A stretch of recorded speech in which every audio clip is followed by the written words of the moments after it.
Good morning, everybody, and welcome back to Reading with Grandma.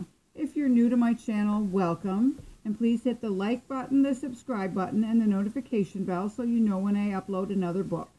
Today we're going to read Curious George Bakes a Cake and Lightning McQueen. So we've got a silly little monkey and a super fast race car. Sit back, enjoy, and here we go. George, said his friend, Jimmy's mom is baking cakes today. How would you like to go over and help her? It sounded like a good idea. It sounded like fun to George. So he went over to Jimmy's house.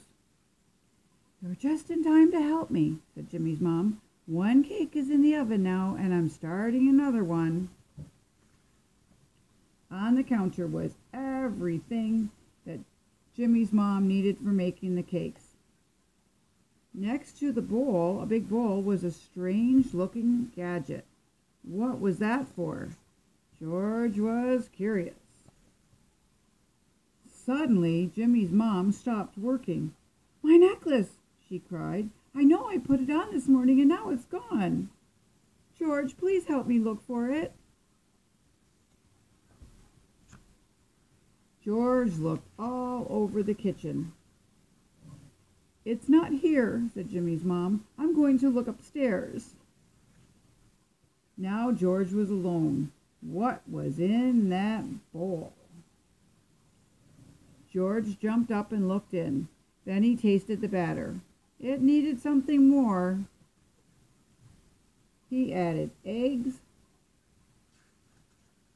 and milk and all of the flour.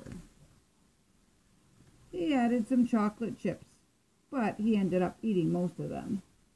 Now, what about that strange-looking gadget? He pushed the red button. The bowl started to go around faster and faster. Batter flew out of the bowl, all over George, all over the counter, all over the walls, and all over the floors. What a mess. When Jimmy's mom came back in, she was angry. What have you done, George? Help me clean up this mess. George happily picked up a broom and started to work. Finally, the kitchen was clean, and it was time to take the other cake out of the oven. Jimmy's mom left the cake to cool. I'm going upstairs to look for my necklace. Stay out of trouble, she told George. That cake smelled good. George took a little piece, then a bigger one, and then one more. Before he knew it, half the cake was gone. But what was that? He saw something shiny. It was the missing necklace. He pulled it out, put it on, and then had some more cake. Soon Jimmy's mom returned. George, she cried, what happened to my cake? But when she saw that George had found her necklace, she gave him a big hug. Just then, George's friend came in. Anything left for me? Jimmy's mom gave him some cake and told him how George had found her missing necklace. Good job, George, said his friend. You've been a real help. And now on to Lightning McQueen, see what trouble he can get into. He's an adventurous little car racer, but he does get himself into trouble sometimes. Lightning McQueen was a race car. He was flashy red and had a shiny lightning bolt on his side. He even had adoring fans, but he also had a big problem. His pit crews kept quitting. You see, McQueen thought he could do everything by himself, and since all McQueen cared about was winning races, he didn't have any friends, except Mac. Mac was the truck that drove McQueen to all the races. One night, McQueen wanted to get to a really big race really fast. He made Mac drive too long, and the loyal truck got tired. Max swerved and McQueen fell out of the back of the truck. Uh-oh. McQueen had been sleeping, but he woke up fast. The race car was lost and scared. Soon he was racing toward an old forgotten town called Radiator Springs. The sheriff chased McQueen. McQueen was scared, so he drove faster. He knocked into just about everything in the little town. What a mess! When the chase was over, McQueen had ruined the town's main street. He was in a heap of trouble.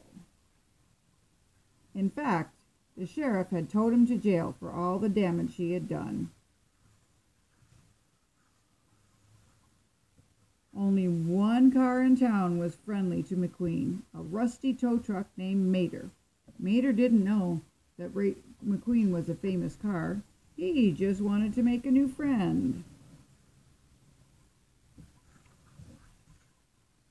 Soon McQueen was brought to the court.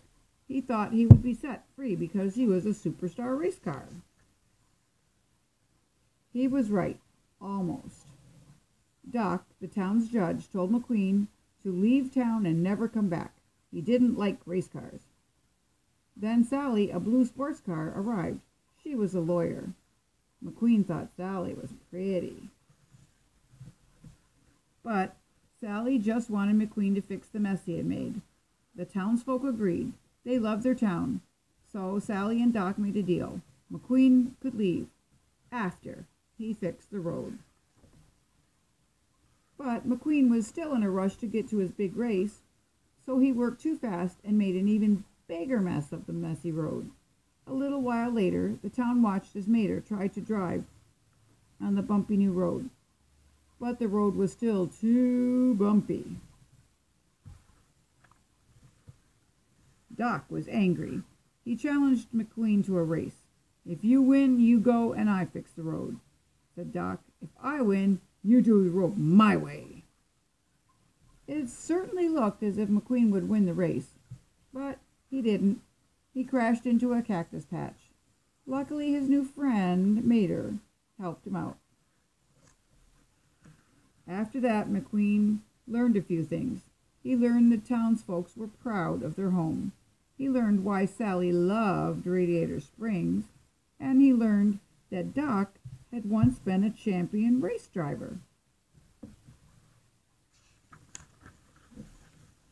Finally, McQueen fixed the road. Then he thanked all his new friends by getting spiffed up, Radiator Springs style. Red the fire truck squirted McLean Queen. Guido and Luigi gave him new tires. Ramon gave him a new paint job, and Flo gave him her best can of oil.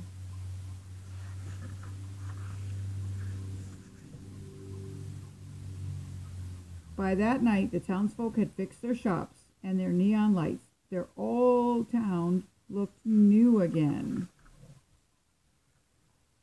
Soon it was time to go back to the racetrack, but now McQueen had Doc as his new chief crew. He also had a new pit crew, and they weren't just his teammates, they were his new best friends. And that's the end of our lovely adventure today of Reading with Grandma. Leave a comment if you'd like, subscribe, hit the notification bell, and enjoy the ride. Bye now.